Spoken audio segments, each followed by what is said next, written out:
Hyderabad బాచుపల్లిలో software ఉద్యోగిని హత్య కేసులో షాకింగ్ నిజాలు బయటపడుతున్నాయి. 20 రోజుల ఆలస్యంగా ఈ హత్య వెలుగులోకి వచ్చింది. పోలీసుల తీరుపైన అనుమానాలు వ్యక్తమవుతున్నాయి. భార్య మధులతను చంపేసి యాక్సిడెంట్గా చిత్రీకరించేందుకు భర్త నాగేంద్ర భరద్వాజ ప్రయత్నించాడు.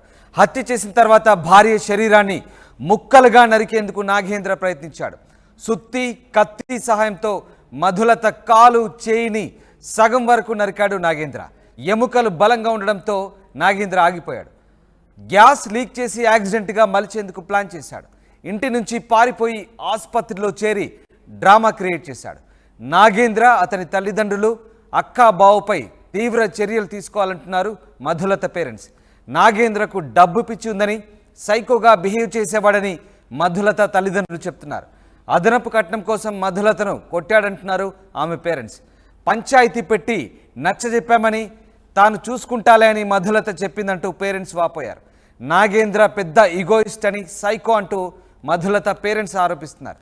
నాగేంద్ర అక్క, బావ పాత్ర కూడా ఉందంటున్నారు మధులత పేరెంట్స్.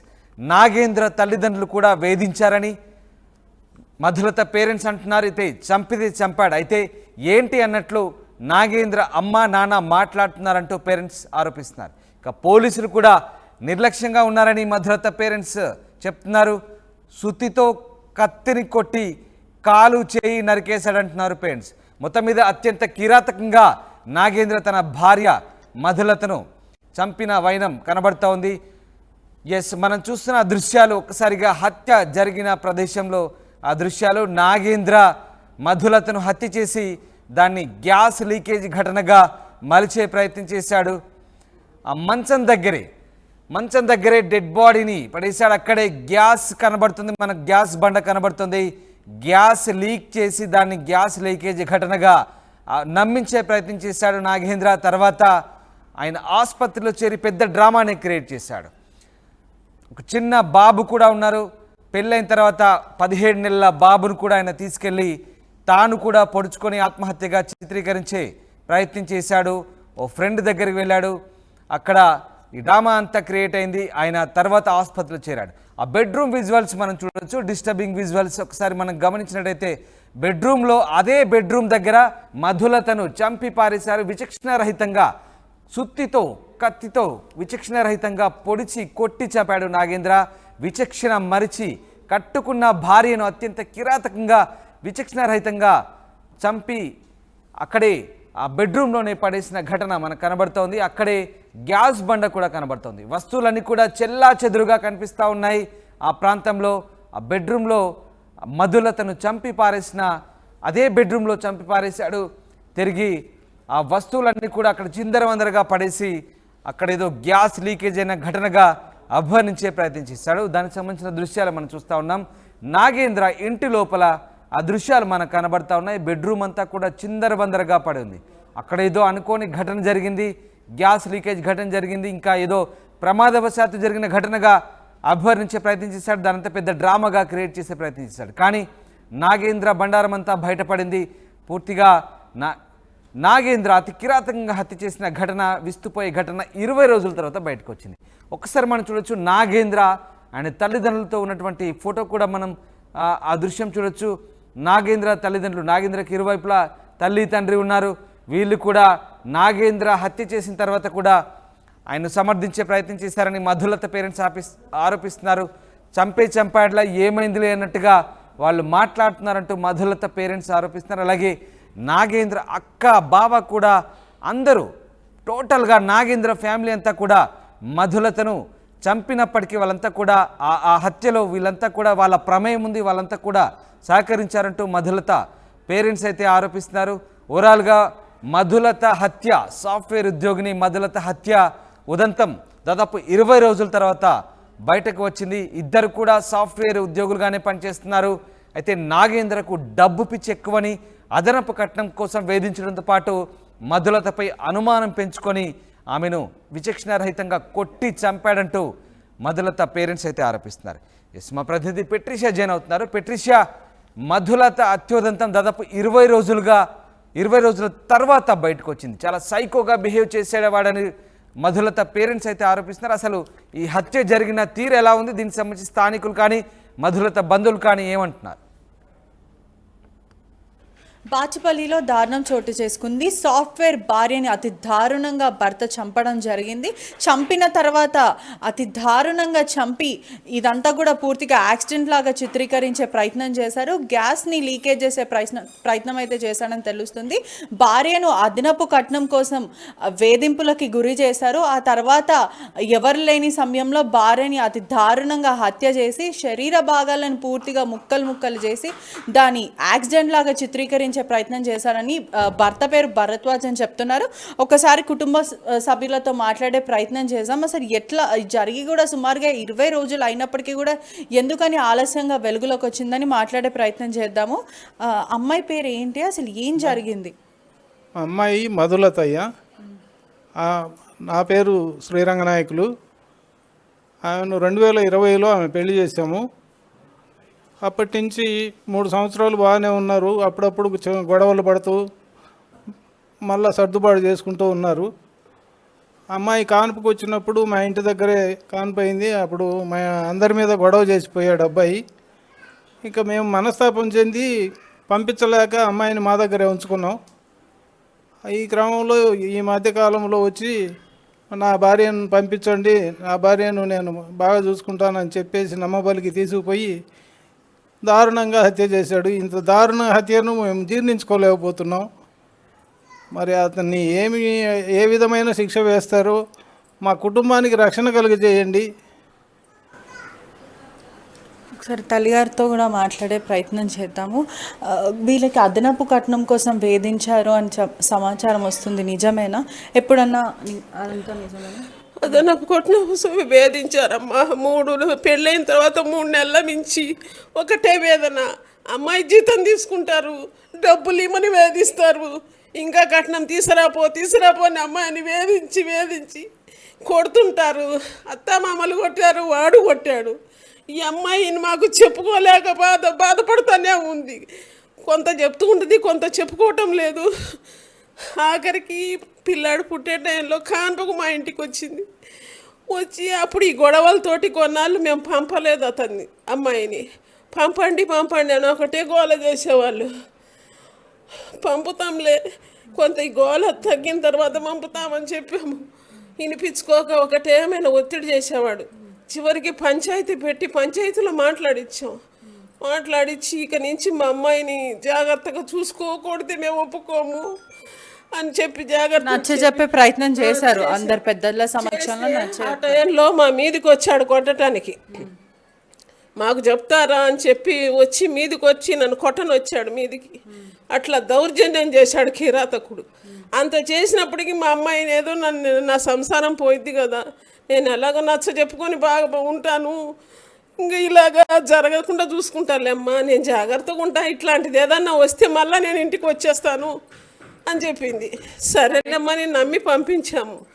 పంపిస్తే తీరా ఆ టైంలో 2 నెలలు ఉన్నది, 3వ నెలలో ఇలాంటి చేశాడు వాడు. ఏం వాదించుకున్నారో తెలియదు. అంటే ఎందుకు ఈ ప్రధానంగా చంపాల్సిన అవసరం ఏంటంటే, ఒక భార్యను, బాబు కూడా ఉన్నాడని తెలుస్తుంది, చిన్న బాబు 17 months బాబు కూడా ఉన్నాడని తెలుస్తుంది. మరి అతని భర్తకి బాబు ఉన్నాడు, బిడ్డని తల్లి నుంచి దూరం చేయాల్సిన అవసరం కానీ, మరి చంపిన తర్వాత కూడా ముక్కలు శరీర భాగాన్ని నరికేయడం, అది జనరల్లీ మూవీలలో చూస్తాం కానీ ఇటువంటి చాలా జుగుత్సాకరంగా అనిపిస్తూ ఉంటుంది. ఎందుకు అంత చంపాలన్న కసి ఎందుకు పుట్టింది? అతనిది ఈగోయిస్టిక్ మెంటాలిటీ అండి. కంప్లీట్గా ఏదైనా అతను చెప్పింది జరగాలి. అది వాళ్ళ నాన్న కూడా అదేనండి. ఇప్పుడు మనీ తెమ్మంటే తేవాలి, లేదు నువ్వు ఆడ కూర్చో అంటే కూర్చోవాలి. ఇలాంటి ఈగోయిస్టిక్ మెంటాలిటీ లేదు. జరగలేదంటే వైబ్రేటివ్ సైకిక్ అయిపోతుంటారు. సైకిక్ బిహేవియర్ అండి ఇది. దీని వెనక ఇది జరిగింది అతనే కాదు, దీని వెనక వాళ్ళ అమ్మ నాన్న జరిపించారు. గైడెన్స్ వాళ్ళ అక్క బావ యుఎస్ నుంచి గైడెన్స్ చేశారు. దీని వరకు అయితే అంత నమ్మబలికిచ్చి అంత దారుణంగా చంపారండి. ఏదో యాక్సిడెంటల్గా అయితే చిన్న చేతికలో ఏదో నార్మల్గా పోయేది అని అంత దారుణంగా అమ్మాయిని ఎంత హింసించి చంపారండి. ఈ చంపిన దాని వెనక మాత్రం మేము పోలీసుల్ని పదే పదే అప్పుడు ఎఫ్ఐఆర్ చెప్పేటప్పుడు ఇచ్చాం కూడా, వాళ్ళ అమ్మా నాన్నని వాళ్ళు కూడా ఉన్నారని, వాళ్ళ పేర్లు ఇంక్లూడ్ చేయలేదు. తర్వాత కూడా మేము అడుగుతూనే ఉన్నామండి, వాళ్ళు ఎందుకు ఇంక్లూడ్ చేయట్లేదో మాకు అర్థం కాదు. ఘటన కూడా తను చనిపోయి కూడా 20 రోజుల పైన జరుగుతుంది. ఎందుకని ఇది ఆలస్యంగా వెలుగుకి వచ్చింది అంటే ఎందుకని ఇట్లా వెలుగులోకి ఆలస్యంగా రావడం జరిగింది? అదేవిధంగా మీరు ఏమైనా సెటిల్మెంట్ చేసుకునే ప్రయత్నం చేశారా, లేకపోతే ఎందుకు రాలేదు బయటికి? మేము సెటిల్మెంట్ చేసుకునే ప్రయత్నం అస్సలు చేయలేదండి.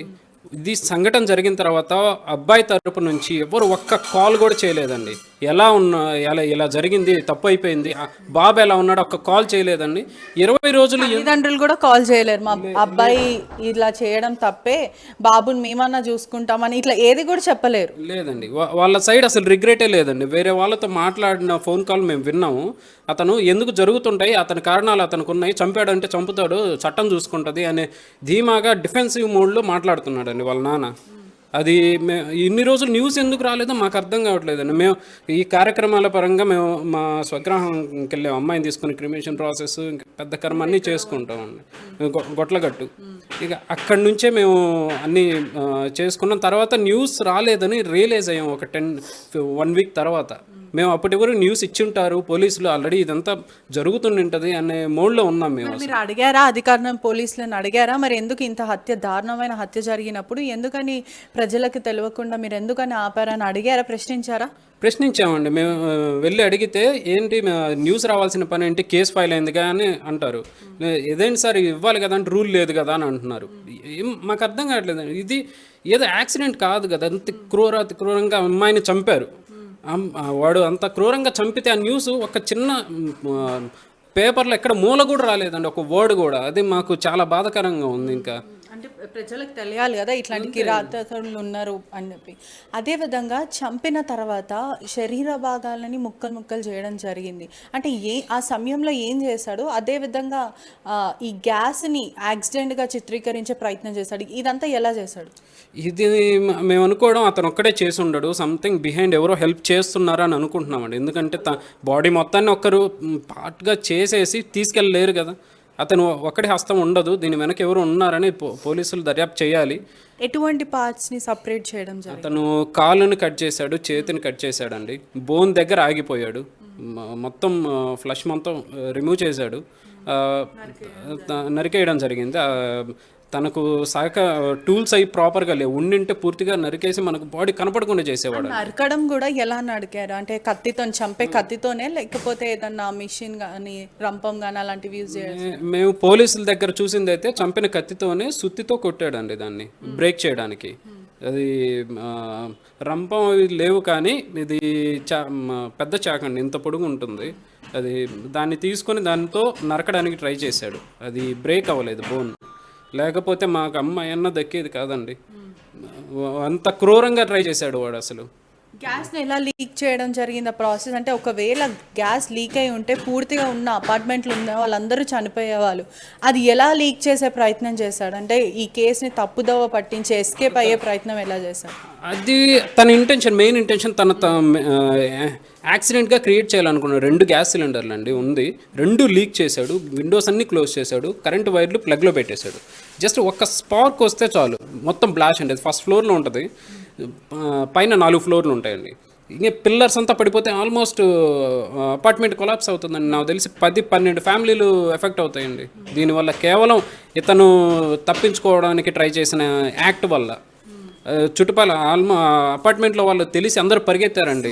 ఒక 20 మంది ఉండొచ్చు అపార్ట్మెంట్లో. ఉండొచ్చండి. మేము ఎదురు ఫ్లాట్లోనే కేవలం 7 ఉన్నారండి, ఉమ్మడి కుటుంబం అంతా 7 ఉన్నారంటే మాకు తెలిసి అంచనా 30 మంది ఉంటారండి అపార్ట్మెంట్ మొత్తం మీద. అది 2 బ్లాక్లు, 30-40 మంది ఈజీగా ఉండొచ్చు. అంటే తప్పించుకోవడానికి పూర్తిగా ఒక అపార్ట్మెంట్లో కూడా అందరినీ చంపేయడానికి కూడా ప్రయత్నించాడని కూడా తెలుస్తుంది. అదేవిధంగా ఎవరు గుర్తుపట్టారు? అంటే చనిపోయింది అని మొదట ఎవరు చూశారు, ఎలా తెలిసింది? అంటే చంపేసిన తర్వాత కూడా సీసీటీవీ ఫుటేజ్లో చూడడం జరిగింది. చంపేసి ఆ బాబు ఎవరైతే వాళ్ళిద్దరికి పుట్టిన బాబుని తీసుకెళ్ళిపోవడం జరుగుతుంది బండి మీద. ఆ సమయంలో చనిపోయిందని ఎవరు గుర్తించారు? ఈ గ్యాస్ లీకేజ్ని కూడా ఎవరు గుర్తించారు? చనిపోయిందని గుర్తించడం అంటే అతను 9-9:30 సమయంలో అమ్మాయిని కిరాతకంగా చంపేసి ముక్కలు చేయాలని ట్రై చేసి గ్యాస్ లీక్ చేసేసి ఈ చేయాల్సిన పనులన్నీ చేసేసి తను వెళ్ళిపోయాడండి. డోర్ లాక్ చేసి గ్యాస్ లీక్ చేసి కరెంటు వైర్లు ప్లగ్లో పెట్టేసి షార్ట్ సర్క్యూట్ చేయాలని అన్నీ ట్రై చేసి వెళ్ళిపోయాడు.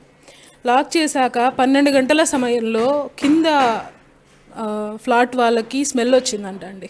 స్మెల్ వచ్చి వాళ్ళు వచ్చి లాక్ బ్రేక్ చేసి లోపలికి వెళ్తే బెడ్రూమ్ కూడా లాక్ చేశాడు. అమ్మాయిని బెడ్రూమ్లో కబోర్డు పక్కన పడి ఉంది, చంపేసి లాక్ చేసి వెళ్ళిపోయాడండి. వాళ్ళు రావడం లేట్ అయినా వన్స్ పవర్ కట్ అయి మళ్ళీ వచ్చినా బ్లాస్ట్ అయిపోయి ఉండేది. అమ్మాయి కూడా పీసెస్ అయిపోయి ఉండేదేమో, మేబీ మాకు ఆఖరి చూపు కూడా దక్కకపోయి ఉండేది. ఇదంతా ఎలా జరిగిందంటే ఇవన్నీ చేసేసి తను తప్పించుకోవడానికి దారి లేక తనకి ఎవరో చెప్పినట్టున్నారండి, సరెండర్ అయితే నీకు శిక్ష తగ్గుతుందనో ఏం చేశాడు, మొత్తం డ్రామా క్రియేట్ చేశాడండి. వెళ్ళి హాస్పిటల్లో అడ్మిట్ అయ్యాడంట అండి.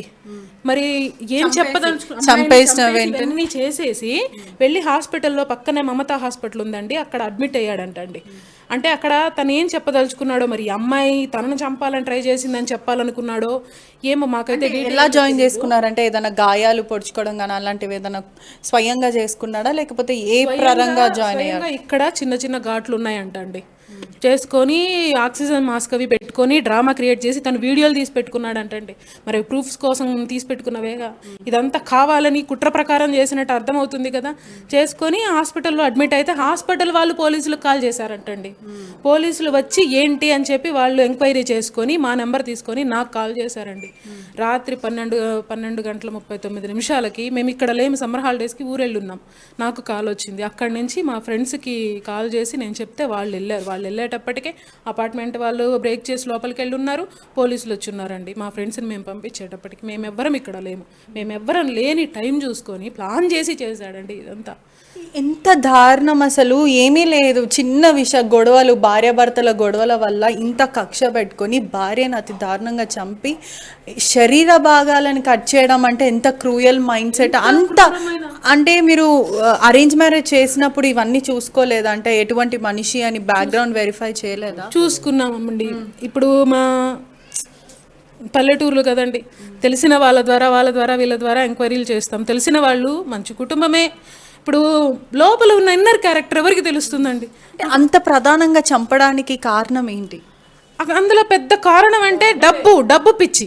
ఆడికి డబ్బు పిచ్చి అండి. పెళ్ళి అయిన దగ్గర నుంచి ఆ అమ్మాయి జీతం సరిపోదు. అమ్మాయి అంత సంపాదిస్తుంది. ఇప్పుడు 1,50,000 శాలరీ ఉన్నా ఆ మొత్తం తీసుకున్నా సరిపోదు. మా దగ్గర సంవత్సరానికి 60 lakhs ప్యాకేజ్ సుమారుగా 16 లక్షలు అండి అమ్మాయికి. 16 లక్షల ప్యాకేజ్.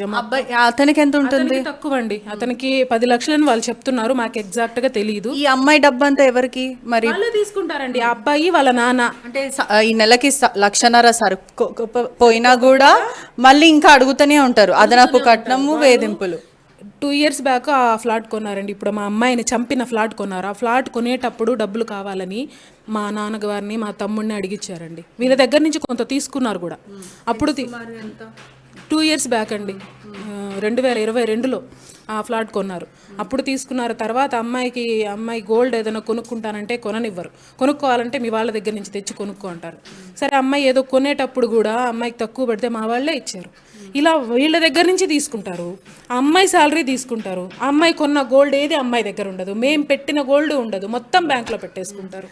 ఇప్పుడు ఎవరైతే భరద్వాజ్ వాళ్ళ తల్లిదండ్రులు ఏమంటున్నారు అంటే, ఇంత హత్య చేసిన కొడుకుని సమర్థించుతున్నారా, లేదంటే చిన్న బాబు ఉన్నాడు కదా, అయిందేదో అయిపోయింది, ఆ చిన్న బాబునన్నా మేము చూసుకుంటామని ఇలాంటివి ఏదైనా చెప్పే ప్రయత్నం చేస్తారు? లేదండి, వాళ్ళు సమర్థించట్లేదు. వాళ్ళు మనుషుల్లాగా ప్రవర్తించటం లేదు. వాళ్ళు తన కొడుకునే సమర్థిస్తున్నారు. కానీ ఇంత దారుణంగా కోడల్ని చంపాడే, ఇంత కిరాతకంగా చేశాడు నా కొడుకేనా కానీ వాళ్ళ మనసు ఉండాలి కదండి. చిన్న బాబు ఎలా ఉన్నాడు మీరు చూసుకుంటున్నారా, ఎక్కడ క్రిమిషన్ చేశారు పాపని ఏంటి అని మమ్మల్ని ఇంతవరకు మాకు డైరెక్ట్గా ఒక ఫోన్ కాల్ కాదు కదా, తెలిసిన వాళ్ళ ద్వారా కూడా ఏ వివరాలు కనుక్కోలేదు. వాళ్ళ అమ్మా నాన్న పోలీస్ స్టేషన్ చుట్టూ అతన్ని విడిపించుకోవడానికి బెయిల్ కోసము కేసు యొక్క తీవ్రత తగ్గించే విధంగా ప్రయత్నాలు చేస్తున్నారండి. జరిగిన దగ్గర నుంచి వాళ్ళు ఉండేది దర్శిలో అయితే అక్కడి నుంచి వచ్చి ఇక్కడ హైదరాబాద్లో ఉంటూ డైలీ పోలీస్ స్టేషన్ చుట్టూ తిరుగుతున్నారండి. ఈ కేసు ప్రభావం తగ్గించడానికి, క్రిమినల్ని తప్పించే ప్రయత్నం చేస్తున్నారు. తప్పించి ఇంకే ఏం చెయ్యాలని చేస్తున్నారు. ఎంతమంది ఆడపిల్లల్ని రకంగా పొట్టన పెట్టుకోవాలి. చేసుకోవాలనుకుంటున్నారు. అంటే తప్పించి తీసుకెళ్ళి వాడికి మళ్ళీ పెళ్లి చేద్దామనా, మళ్ళీ ఇంకొకరిని చంపుదామనా? ఏంటి వాళ్ళ ఉద్దేశం? మాకు ఏ విధంగా న్యాయం జరగాలి? మా పాపని ఇంత కిరాతకంగా చంపాడే, అలాంటి ఒక సంఘ విద్రోహ శక్తి కదా అతను, సంఘానికి పనికొస్తాడా? అలాంటి వాడిని వదలచ్చా? ఏం చేస్తుందండి మాకు ఈ సమాజము, మీ మీడియా, ఈ చట్టము మాకు ఎటువంటి న్యాయం చేస్తుంది? మా అమ్మాయిని చంపేశారు, ఆ అమ్మాయికి ఏ విధంగా న్యాయం చేస్తుంది చెప్పండి. మీరు ప్రస్తుతం ఏ విధంగా న్యాయం కోరుకుంటున్నారు? ఏదైతే మీకు జరిగిందో అది చాలా అన్యాయమైన విషయము. చిన్న బాబు కూడా ఉన్నారు. అసలు మీరు ఏ విధంగా న్యాయం కోరుకుంటారు? మీ డిమాండ్స్ ఏంటి? వీలైనంత త్వరగా, ఎంత త్వరగా వీలైతే అంత త్వరగా అతన్ని బయటికి రానివ్వకూడదు, కఠినంగా శిక్షించాలి. ప్రభుత్వం ఎటువంటి శిక్ష వేస్తుంది? ఇంత కఠినంగా, ఇంత క్రూరంగా చేసే వాళ్ళకి ఎటువంటి శిక్షలు వేస్తారండి? అతను బ్రతకొచ్చా? బ్రతకడానికి అర్హుడేనా? ఒక సాటి మనిషిని ఇంత క్రూరంగా, భార్య అన్న ప్రేమ జాలి లేకుండా చంపి ముక్కలు చేయాలి, గ్యాస్ లీక్ చేసి 10 కుటుంబాలను చంపాలని ప్రయత్నం చేసిన వాడిని వదిలిపెట్టొచ్చా అండి? ఏం చేయగలుగుతారు? అది మేము కోరుకుంటున్నాం. పైగా మా చిన్న బాబు ఉన్నాడు, వాడి రక్షణ, సంరక్షణ కావాలి మాకు. ప్రస్తుతం మీ కుటుంబానికి కూడా ప్రాణహాని ఉంది అని అనుకుంటున్నారా మీరు? భయపడుతున్నాం, రిలీజ్ అయ్యి వస్తే ఏ విధంగా చేస్తాడో అని భయపడుతున్నాం. మా కుటుంబ సభ్యులందరినీ నేను ఏ విధంగా రక్షించుకోవాలా అని చెప్పేసి భయపడుతున్నాము.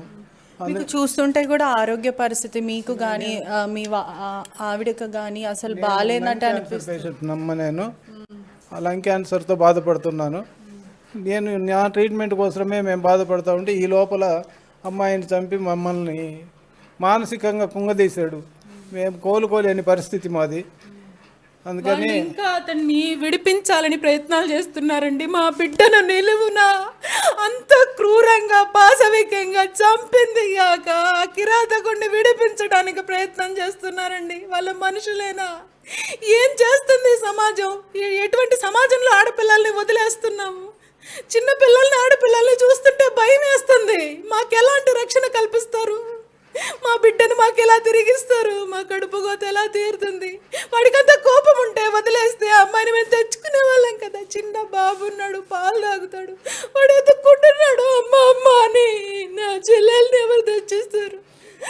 మా నాన్నకి ఎవరి బాధ తీరుస్తారు? లంగ్ పేషెంట్, క్యాన్సర్ పేషెంట్ ఆయన, ఆవిడకి ఆర్థరైటిస్, మా అమ్మ తిరగలేదు. ఇంత దారుణమైన పరిస్థితిలో ఉన్న మాకు ఈ కడుపు కోత తగ్గుతుందా? మేము భరించగలమా? వాళ్ళ అమ్మా నాన్న హస్తం ఉందండి, వాళ్ళు చెప్తేనే చేశారు. కానీ వాళ్ళని అరెస్ట్ చేయటం లేదు పోలీసులు. ఎందుకని? చేపించాలి, వాళ్ళని అరెస్ట్ చేయించాలా? కొడుకుని విడదీసుకుందామని చూస్తున్నారు, వాళ్ళని అరెస్ట్ చేయించటం లేదు. ఎందుకు? పోలీసులకు చెప్పాలి, చేసి వాళ్ళను వేయాలి.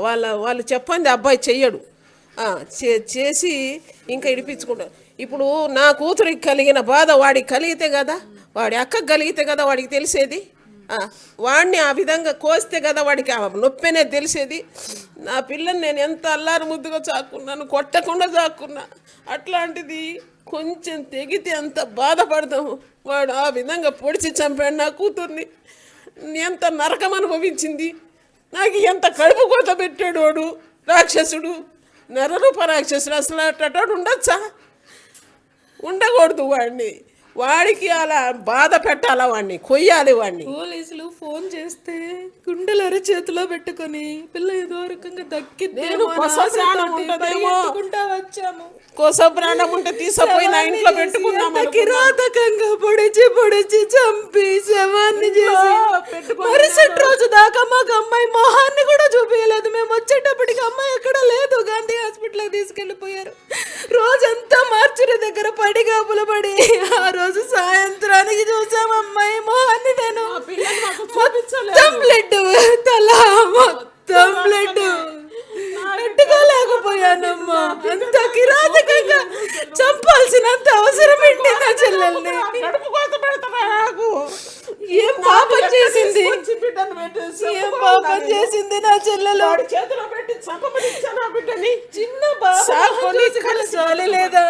చిన్న బాబు, 1.5 సంవత్సరం బాబు పాల కోసం వెతుక్కుంటున్నాడమ్మా. ఆ బాబు మొహం చూసి కూడా నా బిడ్డ లేకుండా చేశాడమ్మా వాడు. నాకు కడుపు కోత. నాకు నా బిడ్డ కావాలి, తెచ్చియండి. ఎవరు తెచ్చిస్తారు ఇప్పుడు? ఎవరు తెచ్చిస్తారమ్మా నా బిడ్డని?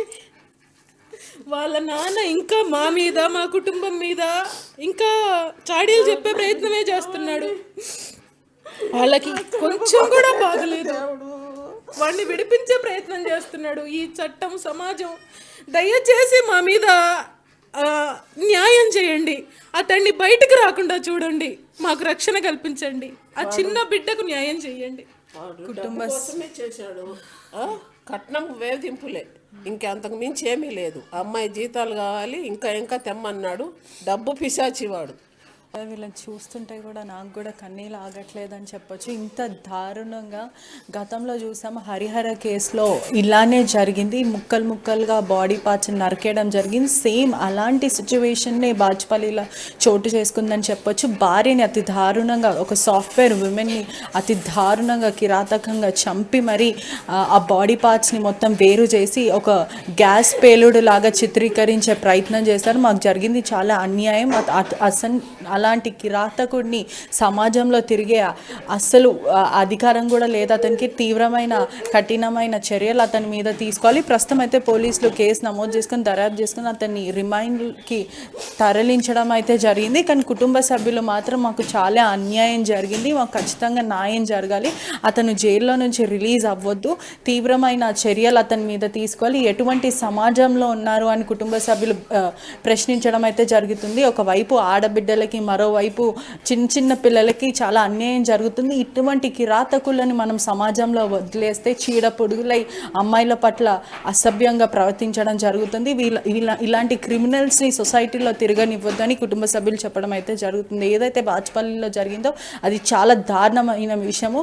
ఇటువంటిది ఎవరికి జరగవద్దు, మా కుటుంబానికి జరిగినట్టు ఇంకెవరికి జరగద్దని చెప్పడం అయితే జరుగుతుంది. కెమెరామ్యాన్ విజయ్తో పటిష రిపోర్టింగ్, RTV, హైదరాబాద్. పల్స్ లేదు.